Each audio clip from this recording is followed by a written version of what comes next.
Welcome to the tournament play lessons of the Aretuza Academy. All the best tournament players always go through the tournament preparation process, and in this lesson you will learn why the right preparation is an extremely important part of being successful in tournaments. Now the basics. A good tournament preparation process consists of three key components: meta and player analysis, strategy and deck selection, and finally gameplay training. There is no maximum time limit to spend in tournament preparation, and the more time spent in preparation, the better the results. Let's start with meta and play analysis. The first step in tournament preparation is the meta and play analysis. In the large online tournaments, it is more important to analyze the current metagame because it can be very difficult to evaluate each player individually. You should look at the most popular decks as well as the decks that counter them. Try to collect as much information as possible about win rates and play rates of those decks. A Team Aretuza meta snapshot can help you with that.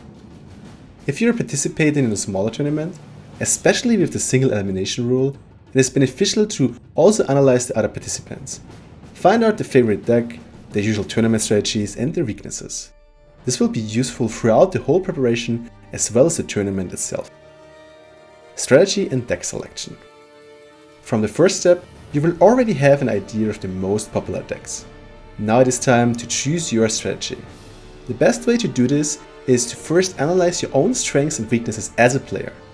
Choosing a strategy that boosts your strengths and hides your weaknesses. And after you've chosen your strategy, choose the decks accordingly. This is the time to playtest those decks a lot, especially if you put your own tech card in them. As you play and deck the decks, you will see which cards work and which cards won't.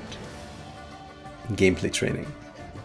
Now that you analyzed your opponents and came up with your decks and strategy, it is time for the most time-consuming part of the preparation process, the gameplay training. The best way to do this is to first contact as many good players as you know, and then, if you don't feel you play some decks of yours perfectly, it can be beneficial to play with another player using a shared screen, so they can point out your mistakes and give you useful advice. Once you master the mechanics of your decks, you should then play against those good players you contacted earlier in a real tournament scenario like playing best of 5 with picks and bans. Keep playing as much as you can until the start of the tournament. This will greatly increase your skill and give you additional confidence during the tournament.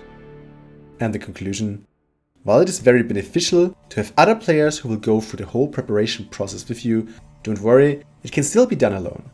Just remember to spend as much time as possible on it, work on your gameplay skills and build up your confidence so the nerves don't get you during the tournament.